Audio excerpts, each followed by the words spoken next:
I'm thankful this morning. Thankful. Have you ever looked around and just witnessed how easy it is to kind of look good in public, but to be maybe a little messy behind closed doors? In the Midwest, it's all about the perfectly manicured lawn. Here in Florida, I'm becoming aware that it's about the beautifully manicured trees because we can't cut them down, Or maybe it's the Pinterest perfect porch, especially this time of year with the hay bales and the pumpkins and the corn. Well, we don't have a lot of that here, do we? Or maybe it's just that attitude that you have that I've got it all put together, It's easy to have this facade on the outside, but on the reality, on the inside, your kids are fighting for the remote, you've got dishes piled sky high, taller than the Jericho wall, and your dog's eating somebody's homework, But some of you right now are starting to sweat, thinking, Pastor Thad, have you been peeking in my windows? And trust me, we're not good. I've not been doing that, and no one's stopping by your house later today to see how many dirty dishes you have in the sink. Katie likes to joke that our house is always open, and it is. Our house is always open, but she says this, give me 15 minutes to check the bathroom and change the Scentsy. And that's what it would be. So give us 15 minutes and you can come over, because we're all so good at building walls. We build physical walls, we build emotional walls, we build spiritual walls. And from the street, they look really solid. But what happens within those walls tells the real story. And that's exactly what we're going to talk about today in Nehemiah chapter 5.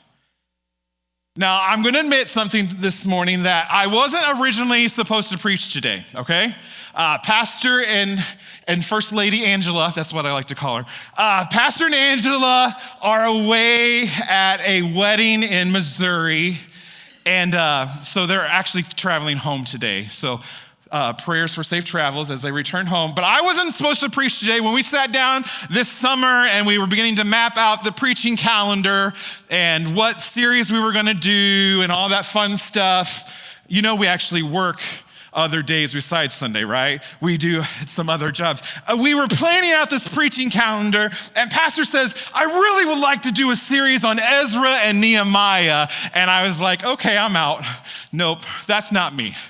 I'm not a historian. I knew that it would involve a lot of history. We can date when these activities happened and what else was going on in the world. I'm not into that kind of thing. I joke with Pastor Eric all the time that, have you ever noticed when he gets up here and he gets really excited about something, he starts to kind of geek out, especially on like history and facts and like all this stuff. I'm like, that's your thing. You just do this whole series on justice within the walls. I'm more of a math brain person, an arts person. That's the side of the brain that I think with. So I was like, you do it. But he then remembered that he had a wedding that he was officiating. And so I got tagged for this week, and I've been studying a little bit. And as I begin to sit with this text, I begin to realize that it's more than just ancient history. That this story in Nehemiah is our story. And because Nehemiah 5 isn't just about architecture, about building walls, it's about identity. It's what happens when God's people forget who they are within the very walls that he helped them rebuild. So Architects and our Exiles and Architects was the name of the series. Here's what we've done so far. We've been talking about the return of God's people from Babylon. Week 1 was our launch Sunday, was welcome home. We talked about how the exiles returned home. In week 2, we were in Ezra 3, And Pastor reminded us that before we do anything, before we start building, before we start work, we have to worship. We have to give glory to who glory belongs. And then last week, we talked about building together in Nehemiah 4 and how they were shoulder to shoulder. The opposition was coming, but they continued to work. And then today, week 4, we're going to talk about justice within the walls. You see, Nehemiah was a Jewish exile who was serving in the Persian government under King Artaxerxes. Okay, that's all the history I'm going to give you, okay? He was an exile serving under another ruler, and he was not a prophet or a priest. He actually was the king's cupbearer. He was a trusted advisor. He was just a man who we discover his heart was broken for his people. And earlier in Nehemiah, when he learns that in Jerusalem, the walls were still lying in ruin, and the city was defenseless, and the people were discouraged, Nehemiah begins to weep and to fast and to pray. And then he goes to the king, King Artaxerxes. I just love to say that name. I mean, if I had a kid again, maybe we would name him Artaxerxes. No, that's not on the table. All right, but anyway, Nehemiah goes to the king and he asks for permission to return to Jerusalem to help rebuild the wall. And Artaxerxes says yes. He grants him travel papers. He gives them building materials, granted soldiers. He went as far as to give them protection. But by the time we reach Nehemiah chapter 5, the wall's halfway done, progress is being made, hope is rising, but the people within those brand new walls, they are starting to fall apart. Picture it. There's hammers ringing. Remember last week, hammer in one hand, sword in the other. Hammers ringing. Dust was thick in the air. Hope was returning brick by brick. And then amid all that noise comes another sound. It's the sound of weeping. Let's read it together, Nehemiah chapter 5. Now there arose a great outcry of the people and of their wives against their Jewish brothers. For there were those who said, with our sons and our daughters, we are many. So let us get grain that we may eat and keep alive. There were also those who said, we are mortgaging our fields, our vineyards, and our houses to get grain because of the famine. And there were those who said, we have borrowed money for the king's tax on our fields and our vineyards. Now our flesh is the flesh of our brothers, and our children are as their children. Yet we are forcing our sons and our daughters to be slaves. And some of our daughters have already been enslaved, but it is not in our power to help it, for other men have our fields and our vineyards. I was very angry when I heard their outcry in these words. I took counsel with myself and I brought charges against the nobles and the officials. I said to them, you are exacting interest, each from his brother. And I held a great assembly against them and said to them, we, as far as we are able, have brought back our Jewish brothers who have been sold to the nations. But you even sell your brothers that they may be sold to us. They were silent and could not find a word to say. So I said, the thing that you are doing is not good. Ought you not walk in the fear of God to prevent the taunts of the nations, our enemies? Moreover, I and my brothers and my servants are lending them money and grain. Let us abandon this exacting of interest. Return to them this very day their fields, their vineyards, their olive orchards, and their houses, and the percentage of money, grain, and wine, and oil that you have been exacting from them. Then they said, we will restore these and require nothing from them. We will do as you say. And I called the priest and made them swear to do as they had promised. I also shook out the fold of my garment and said, so may God shake out every man from his house and from his labor who does not keep this promise. so may he be shaken out and emptied. And all the assembly said, Amen, and praised the Lord. And the people did as they had promised. Did you catch the beginning? Their outcry wasn't against the Babylonians. Their outcry wasn't against some invading army. Their outcry was against their own people. The poor were being crushed by debt. Some mortgaged their fields. Some had sold their children into slavery, all while others were getting rich off of it. Imagine the walls are halfway rebuilt. There's a sense of pride and progress, and right in the middle of it, Nehemiah looks around and he realizes we don't need an enemy on the outside of the walls. We're destroying ourselves from the inside. Sounds kind of familiar. I mean, for ages, our nation has wrestled with issues of civil rights and human dignity. We've marched, we've voted, we've passed laws, we've built systems, and yet injustice still finds a way to creep back in.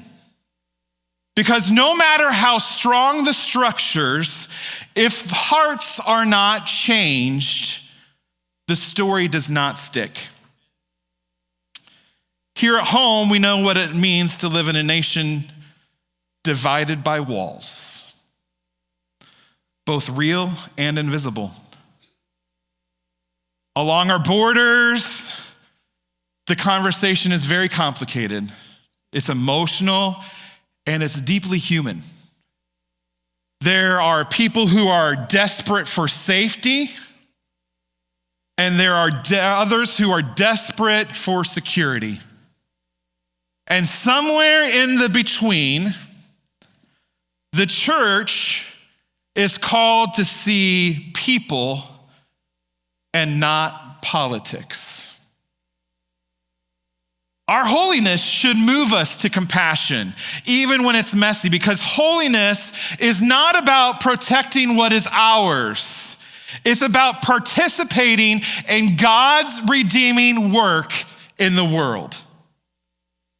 And you don't have to look very far in the world to see that it's divided by walls. Right now in Gaza and Israel, there are families on both sides caught in violence, fear, and grief. And walls are going up, both physical and emotional ones. And people are losing hope that peace is even possible. And yet, even there, I believe God weeps for the brokenness on both sides of the wall. Because his heart has never been to divide, but to dwell among his people, to bring reconciliation where hate has drawn boundaries. It's a reminder to us that when hearts are hardened, walls begin to rise. But when hearts are softened by grace, peace begins to take shape. It's not just about what happens in Washington or across the ocean. It's about what happens right here in our neighborhood, in our families, and most importantly, in our hearts. When God's people forget justice inside the walls, the world outside stops believing their story. If Nehemiah walked into our world today, I believe that he would hear very many of the same outcries. He would hear the single mother that is stretched to her limits. He would see kids lost in broken systems. He would see churches shining bright on Sunday, but very quiet throughout the week about the world's pain. I think Nehemiah would look at our world and say, your walls look strong, but your hearts are cracking. Maybe he'd even say, you can have the best home security system in the neighborhood, but if your kids are eating each other's snacks in the kitchen and fighting over the last Pop-Tart, your house is not at peace, right? Because peace doesn't come from better locks, it comes from transformed hearts. This is Katie and I's second year to travel through what's called the Bible Recap, and it's by the leader of its name. Her name is Tara Lee Cobble. Thank you, TLC. And in her study over Nehemiah, this is what she says. She reminds us that he wasn't a prophet or a priest. He was a man of prayer. He was just an ordinary man with an extraordinary burden. In the 13 chapters of Nehemiah, there are 12 recorded prayers. That tells me that justice does not begin in the streets, it starts on our knees. Nehemiah knew scripture, and he led from an intimacy with God and his holiness. It wasn't flashy. He wasn't the pastor of some big megachurch with pyrotechnics and a rain machine. He wasn't flashy. His holiness, it was just faithful. TLC, Tara Lee Cobble, goes on to remind us that sometimes God works in the miraculous. Sometimes God works in the mundane, but he always works through his people. And Nehemiah prayed like it depended on God, and he worked like it depended on him. It was a holy partnership, a divine power, and human obedience. And this is where our story kind of aligns itself with Nehemiah's story. Because the same spirit that stirred Nehemiah was the same spirit that stirred John Wesley. John Wesley didn't just simply preach in revivals. He stepped into prisons and hospitals and slums, and he saw children working 16-hour days, and he said, "This is not holiness." He organized small groups where they asked one another, "How is it with your soul? How is it with your neighbor's soul?" That's social holiness. That's holiness that doesn't hide behind sanctuary walls. If Wesley were alive today, I think that he would be going out and getting the church van and driving around to all the foster care facilities and handing out Chick-fil-A gift cards to caseworkers who are stressed to the max. I believe he'd be pulling up into our public school parking lots and praying with teachers who deal with things that they should never have to deal with. He'd show up to a recovery meeting with a box of donuts and some coffee. Or when he was in line at the supermarket, he'd pay for the groceries for the single mother in front of him. And if people were to ask him, "Why are you doing this?" he would say, "If holiness never leaves the church, then it's not really holy yet." Katie and I always dreamed of having a large family. In fact, we prayed for it. It took us a few years to finally have Emma. And what a blessing. We were extremely grateful. And there was a lot of celebration. After Emma came 3 miscarriages. 2 of them were very unexpected. We weren't trying to have children. And they caught us completely off guard. And when those lives ended, it left us questioning a lot of things. It left us questioning everything that we knew about our calling. It left us questioning everything we knew about faith. It made us question timing. There were many, many, many nights of heartbreak and confusion and quiet. Moments when all we could do was just sit there and ask God, why? At the time, Katie was working in education, and she worked in some pretty rough areas. And she was surrounded by kids who carried more than any child should ever have to. And she saw day after day the effects of broken homes. She saw the effects of neglect. She saw the effects of poor choices. And it was really hard not to ask in those moments, God, why do some people who don't even seem to really want to have children continue to have them so easily while we sit here longing for more?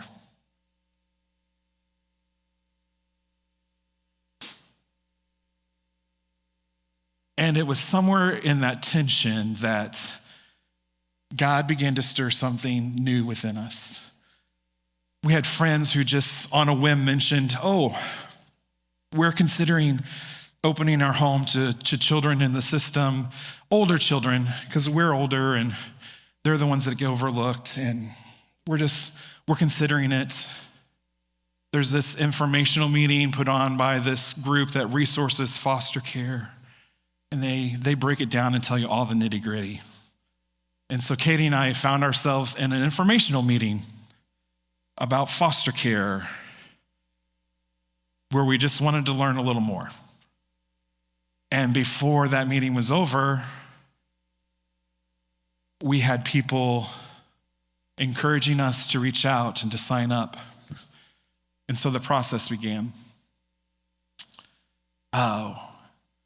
When you go through that process, lots of home studies, they've got to clear your house.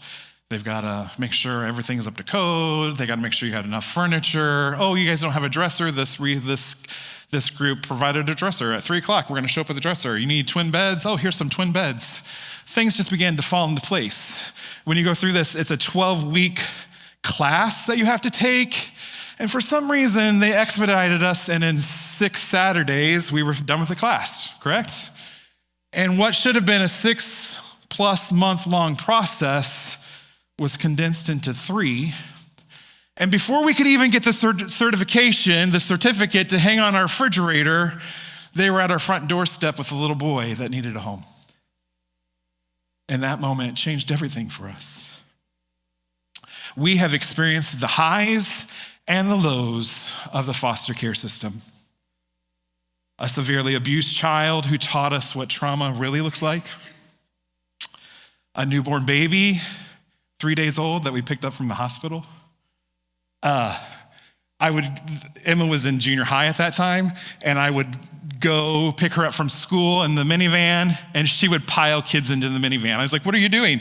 She goes, they're coming home to hold the baby. And so for hours, they would just pass this little baby from one to another. We had siblings that stayed with us for a short time until they could find a home for all of their siblings to be together. We had a baby that barely slept and regurgitated everything that you fed him, and that was a joy.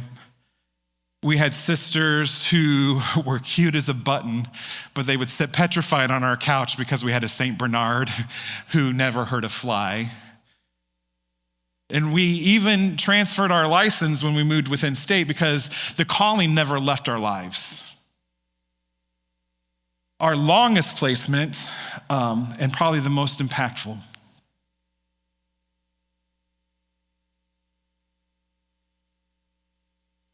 was a set of twin girls that came to us at 11 months old.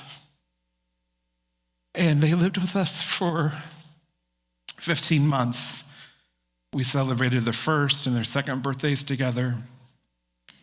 And 7 years ago, they got the joy of returning home to their biological family. And we've tried as much as possible to stay in contact built strong relationships with mom. But that season opened our eyes more than any other to how deeply broken the system can be. Sorry. I'll never forget. There was one evening we lived in this really old historic home, and I was sitting on the wood floors with the girls, and worship was playing in the background. And I was sitting there, and one of the songs that I loved, we sang it all the time, was just playing. It's called Do It Again. And as I sat there, the lyrics hit me differently than they ever had before. Walking around these walls, I thought by now they'd fall, but you have never failed me yet. Waiting for change to come, knowing the battle's won, for you have never failed me yet. Your promise still stands. Great is your faithfulness, your faithfulness. I'm still in your hands. This is my confidence. You've never failed me yet. And as I sat there in tears on that floor, realizing that fostering these children was not about fixing walls. It was about being faithful inside of them. And that night, I made a quiet commitment that those girls would have every opportunity, every ounce of love, and every bit of stability that we could offer them. Through that whole fostering process, people always would come up to us and say, I don't know how you do it. I just could never do it. I would never be able to do that again. I would get too attached. That's exactly the point. It's to become attached so that these children don't have one more relationship that feels temporary or broken. It's to love deeply enough that they feel that they know that they're worth loving in the first place. And when the day came that those girls went home, because it did, we accepted through lots of tears that even though that their life with their family would never look like it did with ours, that they would still be held and protected in his hands. It's been a hard journey since then, and I wish I could tell you that their life has been roses, but it hasn't. Their story hasn't been easy, and the distance and between states, it makes it difficult for us to be able to do anything. But we still trust the one who placed them in our lives. And we still feel that pull to help others who are in similar situations, because that's what holiness looks like when it becomes personal. It's what happens when God's sanctifying grace moves us from an altar into the everyday. When he takes heartbreak and he turns it into compassion. When he transforms longing into love for others. This is what John Wesley called the holy obedience of love made perfect. And this is what we as Nazarenes believe holiness is. It's not a badge for us to wear. It's a life poured out. It's not separation from the world's pain. It's participation in the world's redemption. The Bible recap also highlights that Nehemiah refused the perks of power. He could have taxed the people. But he didn't. He laid his life down to lift others up. And that's more like leadership. That's not just like leadership, that's more like holiness. And that's exactly the example that Jesus left for us. Nehemiah laid down his rights. Jesus laid down his life. Nehemiah canceled debts. Jesus canceled sin. Both show us that justice within the walls begins when love bends low. In John chapter 13, verses 31 through 35. When he had gone out, Jesus said, now is the Son of Man glorified, and God is glorified in him. If God is glorified in him, God will also glorify him in himself and glorify him at once. Little children, yet a little while I am with you.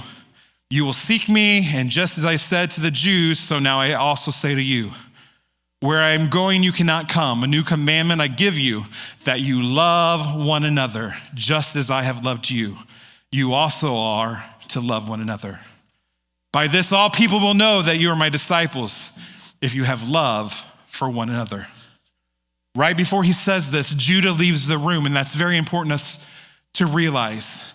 Judah leaves, and Jesus says, now the Son of Man is glorified.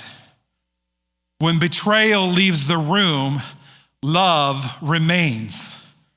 His glory will be revealed through sacrificial love. This is holiness under pressure. He washed Judas's feet as well. This was justice within the walls of the upper room. And then he gives his disciples a new building code for the kingdom. He says to love one another as I have loved you. At the Brandon Lake concert a week ago, he said this. I don't know, there were several of you here that went. He says, right now, the government may be shut down, but the kingdom of God is not. That is what John chapter 13 looks like in 2025. Systems may stall, budgets may freeze, but the kingdom keeps moving because it never clocks out. This is holiness inside the walls, love that outlasts fear, love that outgives greed, love that outworks division. So what does that mean for us as the neighborhood church? Well, I will admit it's probably really easy to sit there and nod and say, yes, somebody should really do something about that. But the question the Spirit keeps pressing on me is, when will we answer to the call to go all in? If we're honest, our church has dabbled in social justice. I sat down with Trish this week just to kind of get a clear picture of what you guys have done, and we've had incredible moments, glimpses of what it looks like when we live holiness outside of these walls. But we've not gone all in for the long haul. We've hosted food pantries, we've given away clothes, we've partnered with Our Father's House and made lunches for those in needs. You've passed out quarters at laundromats. You've adopted families and students at Christmas time, and you've partnered with the local schools quite frequently. You've built homes through Habitat for Humanity, helped with hurricane relief, met immigration needs, paid utility bills. I'm sure the list could go on and on and on. We have made an impact, but God isn't just calling us to dabble. Friends, we've dabbled in compassion long enough. It's time to dwell in it. It's easy when a staff person organizes it. Trish said, we even had a compassionate ministry staff person at one time. And it's great when a lay leader steps up and they have this excitement that drives it. But what happens when that person moves away or the energy starts to fade? Do we stop? Or do we carry on the vision because it's become a part of who we are? This is the deeper call of holiness. It's not just momentary compassion. And I can see it's starting to come up within us. I warned him, Jeff Becker has this passion for Kairos prison ministry. If you want to know more, see Jeff after service. Angela sits here and she shares often about her desire to help those in crisis pregnancy situations. That begins to tie back into our goal of helping families who training them how to be better at parenting and also resourcing foster care and families who are in need. Even this week, a lady showed up at the office with a need, and within 12 hours, somebody within our congregation stood up and said, I'll take care of it. Don't worry about it. This is what it looks like when holiness starts moving from the altar to the neighborhood. When God begins to tug on our hearts and to align our gifts with his justice, the question today is, will we go all in? Because holiness is not passive. Holiness acts, and it gets its hands dirty. It prays, it builds, and it serves until love takes root in broken places.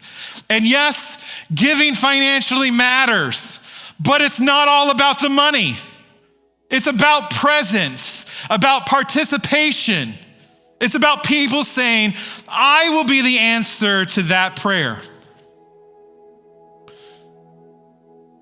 There's this quote that's often attributed to John Wesley. There's debate on whether he actually said it or not. Put the whole thing up.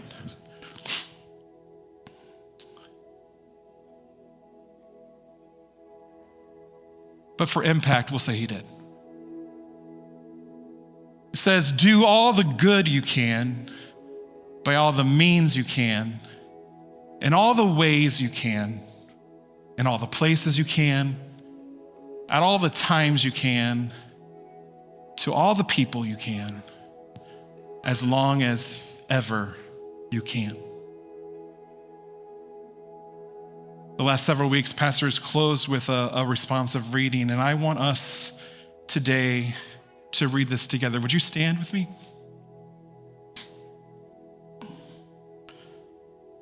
Let's read it together. Do all the good you can by all the means you can, in all the ways you can, in all the places you can, at all the times you can, to all the people you can, as long as ever you can. That's not just a quote, that's a way of life. That's what holiness looks like in motion. Nehemiah helped rebuild walls of stone. Jesus came and he built walls of love. And the Spirit is still building people who live holy, love deeply, and do justice. So church, let's not just build walls. Let's be the kind of people that when the world sees us, they stop and they say, what kind of kingdom stays open when everything else shuts down? Because the kingdom of God is not shut down. And the servants of God are not sitting down. Let's rise not to build walls, but let's rise to take up the towels. Let's love one another as he loved us. Let's live holy, love deeply, and do justice within these walls and beyond them.